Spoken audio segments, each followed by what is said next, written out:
Hello everyone. इस part के start में श्यांग अपने डैड से जिद कर रहा होता है।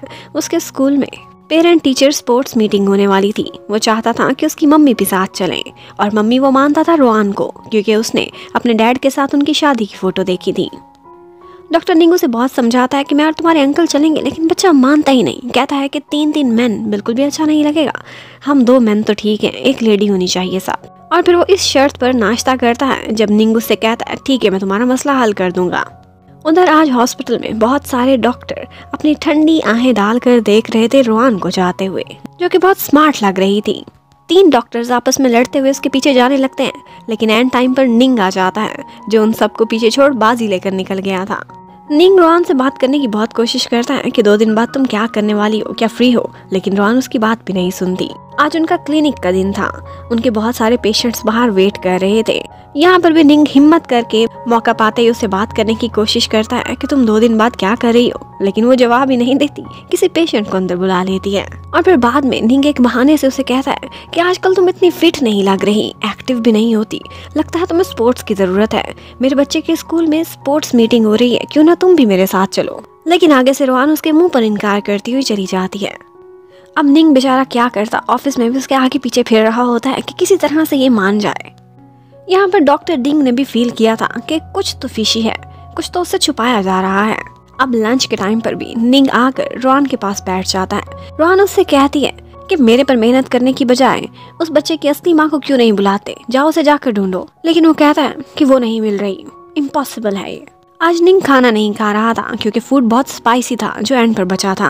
तो यहाँ पर रोआन को उस पर तरस आता है। वो अपना लंच बॉक्स उसे दे देती है और जब उसको ऐसा करते हुए डॉक्टर डिंग देखती है तो वो जेलस हो जाती है और अपना लंच बॉक्स निंग से शेयर करना चाहती, लेकिन वो नो थैंक्स कह देता है।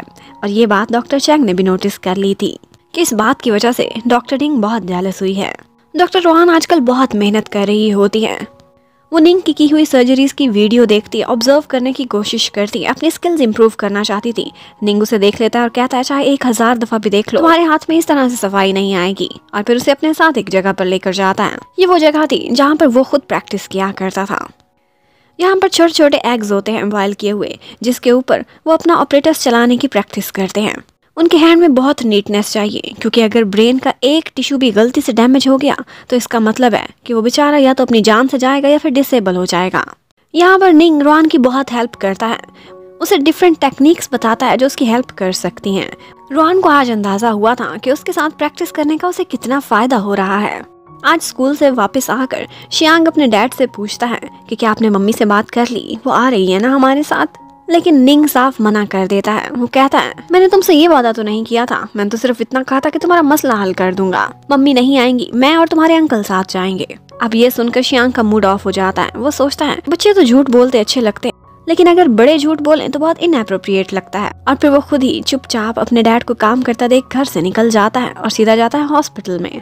वहाँ पर वो देखता है तो रोआन बैठी हुई होती है। वो जाकर उससे कहता है कि आप मेरी मम्मी हैं, क्योंकि आपकी मेरे डैड से शादी हुई थी। और फिर उससे रिक्वेस्ट करने लगता है कि प्लीज मेरे साथ पीटीएम पर चलें। रोआन डर जाती है। वो बार बार उसे मम्मी कह रहा था, कोई और सुन ना ले, हॉस्पिटल में कोई देख ना ले। उस बेचारी को मानना पड़ता है और फिर वो बच्चा पिंक की प्रॉमिस लेकर ही वहाँ से जाने के लिए मानता है। अब रोआन उसे वापस छोड़ने के लिए जाती है।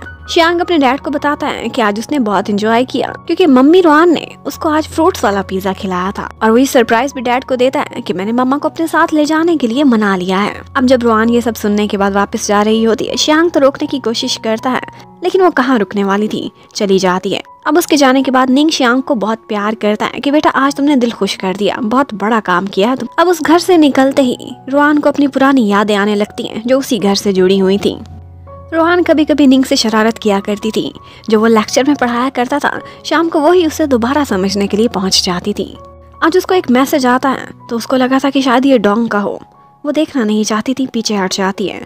ये बात निंग ने भी फील की थी। वो बताता है नहीं, ये मेरे बॉस का मैसेज था। उसके बाद नेक्स्ट डे दोबारा से रोआन बहुत प्यार से निंग के लिए लंच बनाती है और जाकर उसे हॉस्पिटल में देकर भी आती है। लेकिन निंग अब इस रूटीन से अपसेट होने लगा था। वो अपने एक फ्रेंड से पूछता है कि कभी कभी उसका बनाया खाना मेरा खाने को मन नहीं करता, मैं एक ही रूटीन से थक गया हूँ। क्या हमेशा मैरिज लाइफ इतनी ही बोरिंग होती है? ये किस चीज का नाम है? तो उसका कजन बताता है कि जब आप मैरिड होते हो ना, फिर आप ये समझा करो कि मैं एक नहीं बल्कि हम दो हैं और दोनों के लिहाज से ही चलना पड़ता है। कभी कभी इसलिए खाना खाना पड़ता है क्योंकि बहुत मेहनत की होती है आपके पार्टनर ने। लेकिन अब निंग का वो खाना खाने को मन नहीं कर रहा था। वो घर जाता है और फिर कुछ सोचने के बाद अपने लंच बॉक्स को डस्टबिन में एम्प्टी कर देता है और ये करते हुए उसे रोआन ने भी देख लिया था। अब वो बहुत शर्मिंदा था, उसे कोई एक्सप्लेनेशन देनी नहीं आ रही थी। लेकिन रोआन इतनी नाइस थी, उससे कहती कोई बात नहीं, मैं समझ सकती हूँ। मेरी मम्मी भी कभी कभी मुझे ज़बरदस्ती लंच बॉक्स देती थी तो मैं दूसरों को खिला दिया करती थी। और फिर उसे अंदर भेजकर खुद वो लंच बॉक्स धोने लगती है। लेकिन जब वो चला जाता है तो उसकी आंखों में आंसू आ गए थे। वो बहुत रो रही थी। आज कचरे के डब्बे को देखकर उसे वही यादें आ गई थी। जबकि आज डॉक्टर डिंग बहाने से चैंग से पूछती है कि तुम और निंग दोनों एक ही मेडिकल कॉलेज से हो और रोआन भी वहीं से पढ़ी हुई है, क्या सब एक दूसरे को जानते थे? लेकिन इससे पहले कि चैंग के मुंह से कोई भी बात स्लिप होती, वो डिंग को कहता है मैं गॉसिप्स करने का शौकीन नहीं। वह अब इसी तरह से एक और दिन गुजर जाता है। रोआन निंग के साथ काम कर रही थी और उसकी स्किल्स में बहुत इम्प्रूवमेंट आ रही थी। वो रोजाना कुछ न कुछ नया सीखती थी। एक चीफ सर्जन के साथ प्रैक्टिस करना बहुत अच्छा लग रहा था। अब नेक्स्ट ही डे लंच के टाइम पर रोआन टांगिया के साथ बैठी हुई होती है। टान उसे बताती है कि निंग की लाइफ बहुत डिफिकल्ट रही है, एक बच्चे को भी संभाला और अपना कैरियर भी। तो यहाँ पर रोआन को पता चलता है कि ये बच्चा उसका बायोलॉजिकल सन नहीं है बल्कि अडॉप्टेड है। कोई इस बच्चे को हॉस्पिटल के बाहर छोड़ गया था और उसको ब्रेन ट्यूमर भी था। छोटे से शियांग का निंग ने खुद ऑपरेशन किया था और सर्जरी के बाद उसे बहुत केयर की जरूरत थी, इसलिए उसने किसी और को नहीं दिया बल्कि खुद ही उस बच्चे को पाला। यहाँ पर टान उसे छेड़ने लगती है और कहती है कि निंग को हॉस्पिटल में बहुत सारी गर्ल्स, यहाँ पर टान उसे छेड़ने लगती है, बताती है हॉस्पिटल में बहुत सारी दूसरी डॉक्टर्स का निंग पर क्रश है, लेकिन निंग किसी को लिफ्ट नहीं कराता। अब नेक्स्ट डे पीटीएम का दिन था। शियांग बहुत खुश हो जाता है और जिसको स्कूल में वो जानता था सबको बहुत अच्छे से इंट्रोडक्शन कराता है कि देखो आज मेरी मम्मी भी साथ आई हैं। और उसके बाद स्पोर्ट्स स्टार्ट हो जाती हैं। पूरी फैमिली ने मिलकर कुछ स्पोर्ट्स करना था, लेकिन हर राउंड में वो लोग हार जाते हैं। शियांग काफी गुस्सा करता है। तो यहाँ पर निंग कहता है देखो इसकी बजाय अगर हम तुम्हारे अंकल को लेकर आते तो हम हर राउंड जीत जाते। एक्चुअली हर गेम में हार की वजह भी रोआन ही बनती थी। फिर एक दफा बच्चों को छोड़कर मम्मी डैडी ने 3 लेग रेस करनी होती है। यहाँ पर निंग और रोआन को इकट्ठे खड़े काफी ऑकवर्ड लगता है। वो रेस में अच्छे जा रहे थे, लेकिन एंड टाइम पर रोआन फिर से गड़बड़ कर देती है और निंग को उसे संभालना पड़ता है। वो फिर से हार गए थे। बट इन दी एंड जब अवार्ड्स मिलते हैं तो उन लोगों को एक बेस्ट फैमिली का अवार्ड मिलता है, क्योंकि चाहे वो हारे भी थे फिर भी वो इकट्ठे थे और एक दूसरे को सपोर्ट करते रहे थे। अब उन्होंने माइक पर कुछ शब्द बोलने थे, लेकिन निंग को तो बोलना ही नहीं आ रहा था। वो तो बताने वाला था कि ये असली मम्मी नहीं है, लेकिन एंड टाइम पर रोआन माइक पकड़ लेती है और बहुत ही अच्छी अच्छी बातें बोलती है। अब बेबी को इकट्ठे किस करने का टाइम आता है। बच्चा तो नीचे हो जाता है और वो दोनों एक दूसरे को देखकर बस हंसने लग जाते हैं। इस सीन को हर किसी ने एंजॉय किया था। निंग कहता है आज तुमने माइक पर सबके सामने क्यों कह दिया कि तुम इसकी मम्मी हो? तो रोआन कहती है इस बच्चे का दिल टूट जाता, इसे इतना अच्छा दिन देने के बाद इसे उदास करने की क्या जरूरत थी। वेल बेहतर होगा कि तुम इसके लिए जल्दी मम्मी तलाश करो। ये बच्चा बड़ा हो रहा है, इसे मामा की बहुत कमी फील होती है। यहाँ पर अचानक से निंग के स्टमक में पेन होती है, तो यहाँ पर रोआन उसकी हेल्प करती है। उसे ऐसा लग रहा था कि जैसे सारी चीजें वहीं की वहीं पड़ी हैं जैसे पहले हुआ करती थी। और फिर यहीं से ही हमें पास्ट में ले जाते हैं। निंग हमेशा अपने कामों में लगा रहता था, रोआन को ज्यादा समय नहीं दे पाता था। वो उससे कभी लड़ाई नहीं करता था, सब कुछ ठीक जा रहा था। लेकिन एक कमी थी जो उसे बहुत ज्यादा फील होती थी। एक दफा वो निंग पर ब्लैंकेट डालने जाती क्योंकि वो काम करते करते सो गया था, लेकिन एक्चुअली वो सोया नहीं था, वो सिर्फ रोआन को अवॉइड कर रहा था।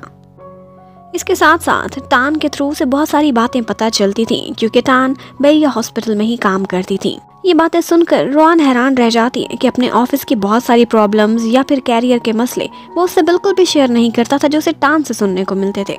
एक दफा वो देखती है तो बारिश में वो सिर्फ गाड़ी में बैठा हुआ था, बाहर ही नहीं निकल रहा था। वो उसके पास जाती है और कहती है कि तुम डोंग से तो अपनी हर खुशी, हर गम, हर बात शेयर करते थे, मुझसे क्यों नहीं करते? वो सिर्फ इतना ही कहता है, बस मैं अकेला रहना चाहता था, मुझे लगता था कि तुम डिस्टर्ब हो जाओगी, तुम्हारे आगे एडमिशन के लिए एग्जाम होने हैं। लेकिन रोआन आज दिल खोल कर सब कुछ कहती है, तुम मुझसे कुछ शेयर नहीं करते, ना ही मुझसे कभी लड़ते हो, बस मुझे एक बर्डन समझते हो, मेरी जिम्मेदारियां उठाते हो, मेरे साथ समय बिता रहे हो, इससे ज्यादा और कुछ भी नहीं है हमारे बीच। और ये कहती हुई वो वहाँ से जाने लगती है। निंग अम्ब्रेला उठाए उसके पीछे पीछे आता है, लेकिन वो आगे से बोलती है, पहले तुम अकेले रहना चाहते थे, अब मैं रहना चाहती हूँ। और ये कहकर वो अपनी मम्मी डैडी के घर चली जाती है। वहाँ जाते ही नेक्स्ट डे उसे वॉमिट होने लगती है सुबह ही सुबह।